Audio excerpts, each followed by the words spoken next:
प्रश्न है आयुष्या शुक्ला के द्वारा, जो कि गुड़गांव के मंगलम वर्ल्ड स्कूल में पढ़ते हैं 10वीं क्लास में।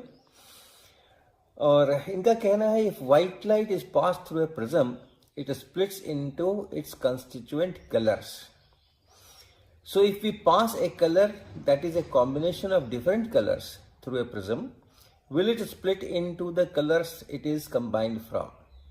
For example, purple is a mixture of red and blue light. So will purple color split into red and blue when passed through a prism? तो ये हम लोग कॉम्बिनेशन ऑफ कलर्स पढ़ते हैं, जिसमें कि RGB रेड ग्रीन ब्लू को primary colours कहते हैं, और फिर उनको मिला करके अलग अलग प्रोपोर्शंस में अलग अलग पेयर्स में मिलाएं तो अलग अलग किस्म के रंग बनते हैं, ऐसा कहा जाता है। तो वही प्रश्न है कि पर्पल जो है वो इनके अनुसार रेड और ब्लू को मिला करके कहते हैं, इसे मेजेंटा कहते हैं साधारणतः। और इसी तरह से रेड और ग्रीन को मिलाएं तो उसमें से वो येलो बनता है, उसको मिलाने से RGB में से ही सभी चीजें बनती हैं।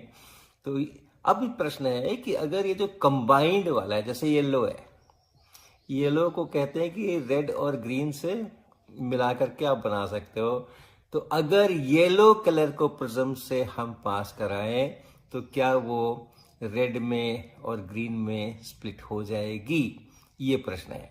इसी तरह से रेड और ब्लू मिलकर अगर मेजेंटा या पर्पल बनाते हैं तो इस कलर को अगर हम पास करें तो क्या हमें रेड और ब्लू अलग अलग प्रिज्म करके देगा, ये प्रश्न है।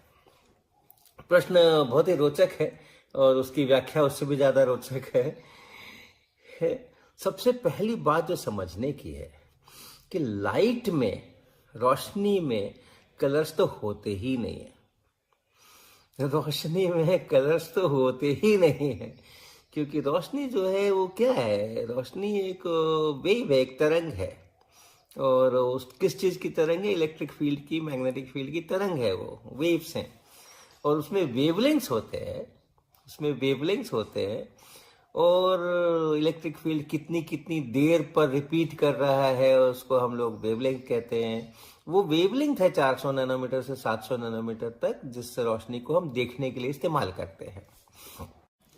तो इलेक्ट्रिक फील्ड और मैग्नेटिक फील्ड में अपने आप में कोई कलर्स नहीं होते, और इसलिए लाइट में भी कोई कलर्स नहीं होते।